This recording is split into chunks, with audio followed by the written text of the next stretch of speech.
नमस्कार दोस्तों, हमारे चैनल में आपका स्वागत है।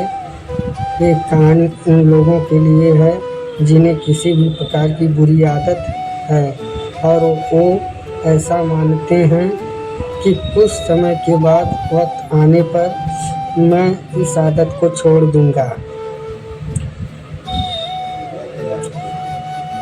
एक बहुत ही अमीर आदमी था। वो अपने बेटे की किसी बुरी आदत के लिए परेशान था।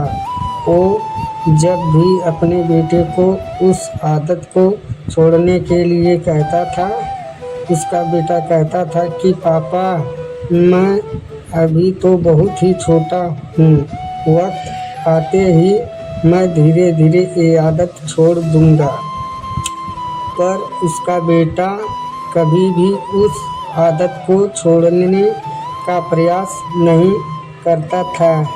कुछ दिनों के बाद एक महात्मा उसके गांव में पधारे हुए थे। वो आदमी अपने बेटे को उस महात्मा के पास लेकर गया और महात्मा को अपनी सारी समस्या बताई। महात्मा ने उनसे कहा कि आप अपने बेटे को कल सुबह बगीचे में लेकर आइए, मैं वहीं आपकी समस्या का समाधान करूंगा। अगले दिन बाप और बेटा दोनों बगीचे में पहुंच गए। महात्मा ने बेटे से कहा कि आओ बेटा, हम दोनों बगीचे की सैर करते हैं।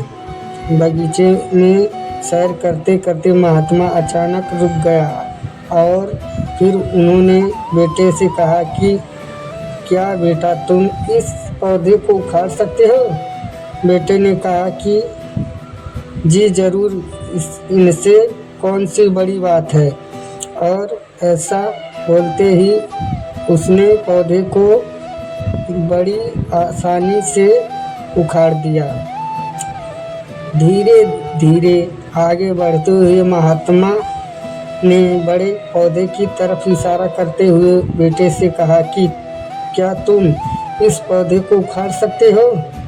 बेटे को तो इस काम में मज़ा आ रहा था।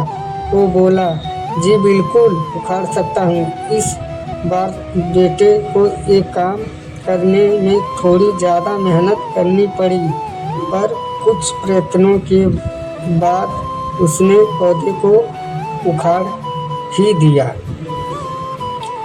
कुछ देर बाद थोड़ा आगे बढ़े वो दोनों और फिर महात्मा ने एक नीम के पेड़ की तरफ इशारा करते हुए बेटे ये कहा कि क्या तुम ये पेड़ उखाड़ सकते हो? बेटे ने पेड़ को पकड़ा और फिर जोर जोर से खींचने लगा। बहुत प्रयत्न करने के बावजूद भी वो पेड़ को नहीं उखाड़ सका। बेटे ने महात्मा से कहा कि इस पेड़ को उखाड़ना तो असंभव है, क्योंकि ये पेड़ तो बहुत ज़्यादा मजबूत है। महात्मा ने बेटे को समझते हुए कहा कि बेटा, ठीक इसी तरह बुरी आदतों का साथ होता है। जब तक हमारी बुरी आदत नहीं होती है, तब तक हम उसे आसानी से छोड़ सकते हैं। जैसे ही हमारी बुरी आदतें पुरानी हो जाती हैं, तब उसे छोड़ना मुश्किल हो जाता है और कई बार तो नामुमकिन हो जाता है। हम अपनी बुरी आदतों को आसानी से छोड़ सकते हैं जब तक वो नहीं होती हैं। कुछ वक्त के बाद हमारे लिए अपनी पुरानी आदतों को छोड़ना मुश्किल या फिर नामुमकिन हो जाता है। नमस्कार दोस्तों।